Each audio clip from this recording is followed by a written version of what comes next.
Assalamualaikum warahmatullahi wabarakatuh.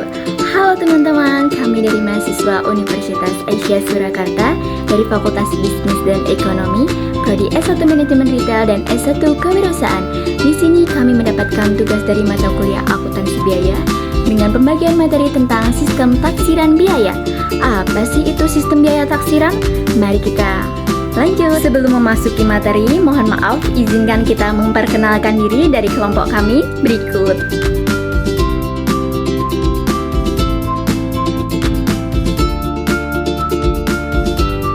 Yang pertama, kita akan memasuki definisi sistem biaya taksiran.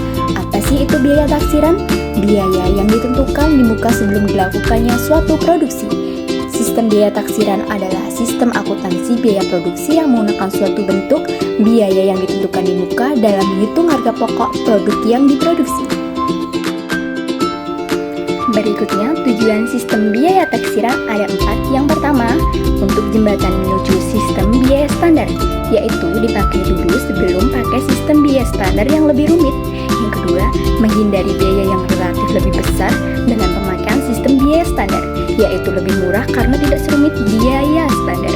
Yang ketiga, untuk pengendalian biaya dan analisis kegiatan, yaitu bisa dibandingkan dengan biaya nyata untuk cek pemborosan. Yang terakhir, untuk mengurangi biaya akuntansi, yaitu pencatatan lebih simple, jadi kerja dan biaya akuntansi lebih ringan.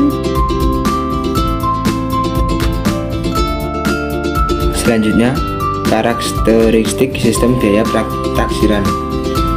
1. Biaya ditentukan di awal periode. 2. Berdasarkan data historis, standar industri, atau analisis teknik. 3. Perbedaan antara biaya taksiran dan biaya sesungguhnya dicatat sebagai selisih atau varians. Ada 3 komponen biaya dalam sistem biaya taksiran. Yang pertama, ada biaya bahan baku, estimasi jumlah bahan baku yang diperlukan dan harga persatuan. Yang kedua, ada biaya tenaga kerja langsung, perkiraan jam kerja dan tarif upah per jam. Yang terakhir, ada biaya overhead pabrik. Estimasi biaya ini tidak seperti biaya listrik, penyusutan, dan lain-lain. Yang selanjutnya, penentuan biaya taksiran. Yang pertama, ditentukan atas dasar data masa yang lalu dari perhitungan secara sederhana dengan taksiran. Yang kedua, penentuan taksiran biaya bahan baku. Perlu dilakukan pena setiap bahan baku yang dibutuhkan dan berapa harganya. 3. Penentuan taksiran biaya overhead pabrik. Perlu diadakan pemisahan biaya overhead pabrik dalam unsur biaya tetap dan biaya variabel. Selanjutnya, langkah-langkah pencatatan sistem biaya taksiran. Yang pertama, menyusun biaya taksiran menggunakan data historis, standar produksi, dan perkiraan manajerial. Komponen biaya yang dicatat antara lain bahan baku, tenaga kerja langsung, dan overhead pabrik. Tarif overhead pabrik biasanya ditentukan sebagai persentase dari tenaga kerja langsung. Yang kedua adalah pembuatan jurnal pencatatan sistem biaya taksiran. Yang pertama, jurnal yang dicatat yaitu biaya produksi. Ada 3 komponen.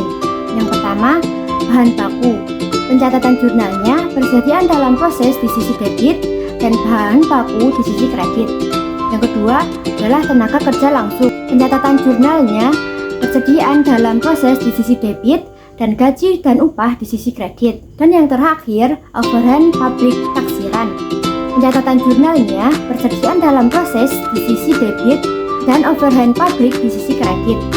Kemudian yang kedua adalah pencatatan pemindahan barang jadi dan penjualan. Ada 2 komponen dalam pencatatannya. Yang pertama, pemindahan produk selesai ke gudang. Jurnal pencatatannya persediaan barang jadi di sisi debit dan persediaan dalam proses di sisi kredit. Kemudian yang kedua adalah penjualan produk. Pencatatan jurnalnya piutang atau kas di sisi debit dan penjualan di sisi kredit. Dan ada juga jurnalnya harga pokok penjualan di sisi debit, persediaan barang jadi di sisi kredit. Dan proses terakhir adalah pencatatan penyesuaian biaya aktual.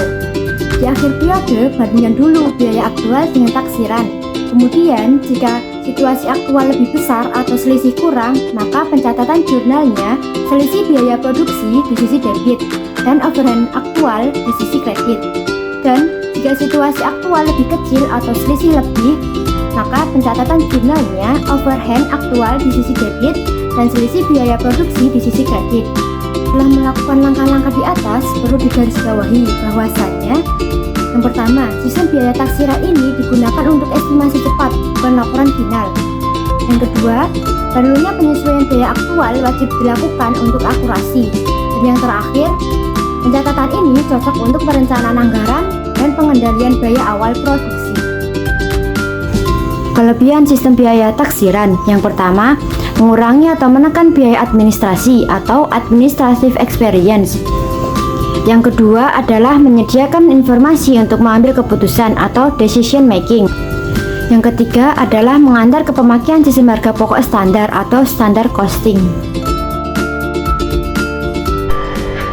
Selanjutnya adalah kelemahan sistem biaya taksiran.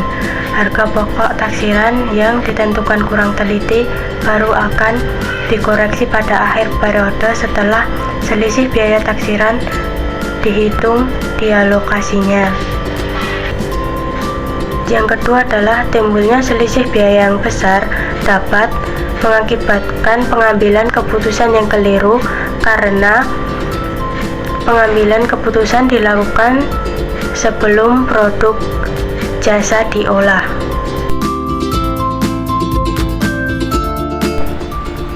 Selanjutnya studi kasus.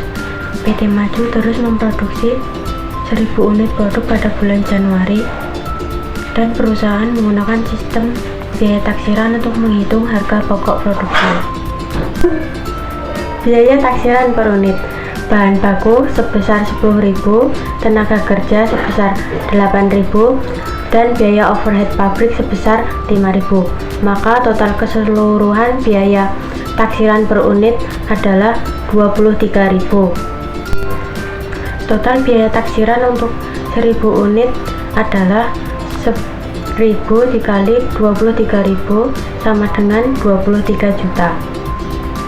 Biaya aktual yang terjadi, bahan baku sebesar 10.500.000, tenaga kerja sebesar 7.800.000, dan overhead pabrik sebesar 5.200.000.